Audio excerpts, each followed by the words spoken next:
नमस्कार, मैं हूं धनश्री और आप देख रहे हैं ARK न्यूज। आइए बढ़ते हैं आज के कुछ ताजा तरीन खबरों की ओर। मध्य प्रदेश की राजधानी भोपाल में जमीयत उलमाए हिंद की नेशनल गवर्निंग बॉडी मीटिंग के दौरान मौलाना महमूद मदनी ने कुछ ऐसा कहा जिससे बवाल मच गया है। मौलाना महमूद मदनी ने जिहाद से लेकर सुप्रीम कोर्ट की सुनवाई तक पर सवाल उठाते हुए बयान दिए हैं।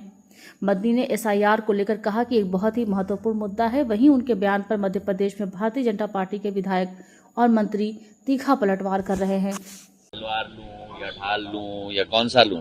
हाँ। मौलाना जो है अरशद मदनी ने कहा है कि सुप्रीम कोर्ट पे टिप्पणी की है कि सुप्रीम कोर्ट जब ही है जब वो सर्वोच्च काम करे, वरना सुप्रीम नहीं है। मैंने ये पढ़ा नहीं है, पर मैं समझता हूँ कि प्रजातंत्र की किसी भी स्तंभ को, खास करके हमारे न्यायालय पर, किसी व्यक्ति को ऐसी ओछी टिप्पणी कभी नहीं करनी चाहिए।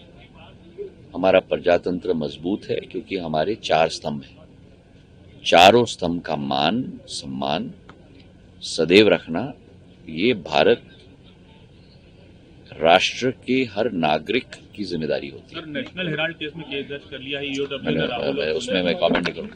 कहना है कि जब तक मुस्लिमों पर जुल्म होगा तब तक जिहाद होगा। अब मैंने ये सब पढ़ा नहीं है। मैंने जो सुप्रीम कोर्ट पर पढ़ा है उस पर मैंने अपना कर्नाटक में सर जो कुर्सी की लड़ाई चल रही है उसके लिए क्या कहना चाहेंगे? अरे भाई, मैं कुछ नहीं कहना चाहता हूं क्योंकि ये कांग्रेस की अंदरूनी मामला है। राजनीतिक दल होने के नाते जनता की सेवा, जनता का विकास और जनता की प्रगति के लिए जनता के समक्ष हर एक राजनीतिक दल जाता है अपना एजेंडा लेते हुए। प्रधानमंत्री जी के नेतृत्व में पूरे देश में भारतीय जनता पार्टी का परचम जनता ने लहराया है। चौमुखी विकास, चौमुखी प्रगति और विश्व पटल पर देश को उभारने का कार्य प्रधानमंत्री जी और भारतीय जनता पार्टी ने की है। दूसरी तरफ एक ऐसा दल है जो जहां सत्ता भी बची हो वहां कुर्सी की लड़ाई में लग गई है। जनता तो इनके दृश्य से संपूर्ण रूप से गायब हो चुकी है। अब वो स्थिति अगर उस दल की हो जाए तो फिर आगे उस दल का भविष्य क्या होगा, ये जनता ही निर्णय लेती है और बार बार जनता उनको सबक सिखाती है। पर कोई ऐसे विद्यार्थी होते हैं जो सबक सीखने के लिए तैयार ही नहीं होते। सर, जहां कांग्रेस की सरकार आती है हर राज्य में ऐसा ही होता है कि कुर्सी के बीच में दो। अब जो मुझे कहना था मैंने कहा। जिहाद, इस्लाम और मुसलमानों के दुश्मनों ने इस्लाम के मुकद्दस इस्तिलाहात मसलन जिहाद के लफ्ज़ को एक गाली, फसाद और वायलेंस का हमनाम बना दिया है।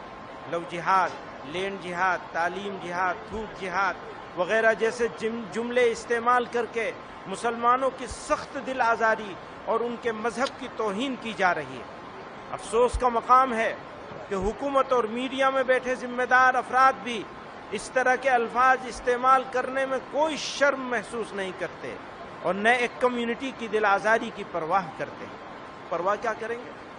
ये तो उस कम्युनिटी की दुश्मनी में करते हैं। यह तो पुराने दौर से चला आ रहा है कि कहीं भी दहशतगर्दाना अमल पेश आ जाए तो उसको जिहाद का नाम देकर इस्लाम और मुसलमानों पे ताने, तोहमतें और नाहक इल्जाम आयद किए जाते हैं। ये वाज़ेह होना चाहिए कि इस्लाम में जिहाद एक मुक़द्दस दीनी फरीज़ा है। जिहाद कुरान में कई मानों के लिए इस्तेमाल हुआ है, लेकिन जिस माने के लिए भी इस्तेमाल हुआ है फर्द से लेकर समाज और इंसानियत की भलाई, उनकी सरबुलंदी और उनकी इज्जत व वक़ार के क़याम के लिए हुआ है। जहाँ जंग व क़िताल के माने में इस्तेमाल हुआ है वो भी जुल्म फसाद के खात्मे और इंसानियत की बका के लिए। इसलिए जब जब जुल्म होगा तब तब जिहाद होगा।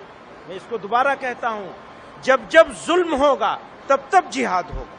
आज के लिए बस इतना ही। ऐसे ही खबरों में बने रहने के लिए हमारे चैनल को लाइक, शेयर और सब्सक्राइब करना ना भूलें।